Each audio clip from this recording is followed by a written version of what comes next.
Guys আমার একজন follower আমাকে বলেছে যে মিনি ইউজি দিয়ে পিকেতে রাজত্ব। বাবারে বাবা, ভাই এটা কোনো কথা? আমার একজন ফলোয়ার আমাকে বলেছে যে মিনি ইউজি দিয়ে পিকেতে রাজত্ব করে দেখাও। মানে এই যে ছোট্ট হাতে, আমার হাতে যে ছোট্ট গানটা মিনি ইউজি, এটা দিয়ে পিকেতে রাজত্ব করে দেখাতে হবে গাইজ। তো যাই হোক, তাহলে চলো পিকেতে রাজত্ব করা যাক মিনি ইউজি নিয়ে। গাইজ এই জায়গায় একটা প্লেয়ার, মানে দুইটা প্লেয়ারের জায়গায় ফাইট লাগছিল, এই হাগলুরা মাইরা দিলাম একটা গ্যাস বোম। দেখি 71 একটা ড্যামেজ কাছে দিয়ে দিলাম ওয়ান ট্যাপ। গাইজ হাগলু শেষ। এখন এই হাগলুর কাছ থেকে ভরপুর লুট করা, এই দেখো ভরপুর লুট করে যখন একটু এসে ইমোট দিতেছিলাম হাগলুকে, তখন দেখি একটা হাগলু আই পিক দিছে।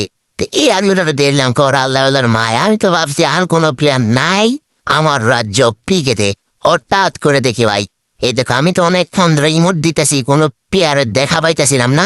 হঠাৎ করে দেখি গাইজ একটা প্লেয়ার আমারে কি লেভেলের একটা মাইট দিয়ে দিয়েছে। দেখো হঠাৎ করে একটা প্লেয়ার আমাকে কড়া লেভেলের একটা মাইট দিয়ে দিয়েছে ওই জায়গা থেকে। মানে এসএফটি 2টা শট লাগাই দিয়ে যাওয়া, এগুলা কি মানা যায়? তো যাই হোক, ওর কাছ থেকে আমি কিছু ভরপুর লুট করে নিলাম। ওর কাছ থেকে কিছু ভরপুর লুট করে নেওয়ার পরে আমি যাইতেছি ওই আগলুটা মারতে। আগলু দেখি পাথরের নিচে চলে আসছে। আগলুর কাছে আছে শর্ট গান গাইজ, আর আমি দিলাম যাতা আগলুরে।